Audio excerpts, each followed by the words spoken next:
কুণালের কেষ্ট কথা, বীরভূমে আবার নকুলদানা চড়াম চড়াম। অনুমতি পেলে রেজাল্টের দিন ডিজে বাজানোর বার্তা।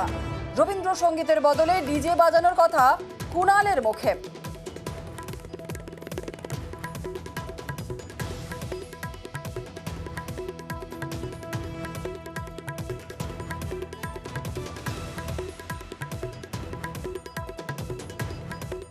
এবার দলের নেতা নেত্রীদের আমাদের বলতে হবে, একবার একটা দিন একটা অনুমতি দিন। মমতা ব্যানার্জি, অভিষেক ব্যানার্জি, তৃণমূলের কর্মীরা বাংলা জুড়ে তৈরি।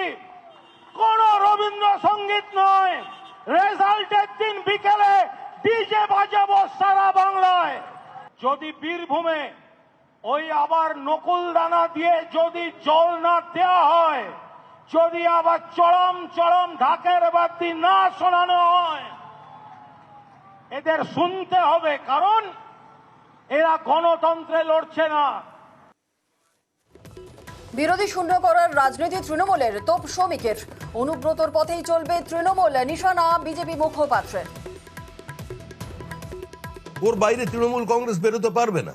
তৃণমূলের রাজনীতি রক্তাক্ত করে দেওয়ার রাজনীতি, বিরোধী শূন্য করার রাজনীতি, বিরোধীদের খুন করার রাজনীতি, পুলিশকে দিয়ে মিথ্যা মামলায় জেলে ঢুকিয়ে রাখার রাজনীতি, মানুষকে জীবন্ত পিটিয়ে মেরে ফেলার রাজনীতি, পুলিশের ওপরে বোম মারার হুমকির রাজনীতি। যে পথ অত্যন্ত দৃঢ়তার সঙ্গে অনুব্রত মণ্ডল চালিয়ে যাচ্ছিল, সেটাই তো পথ।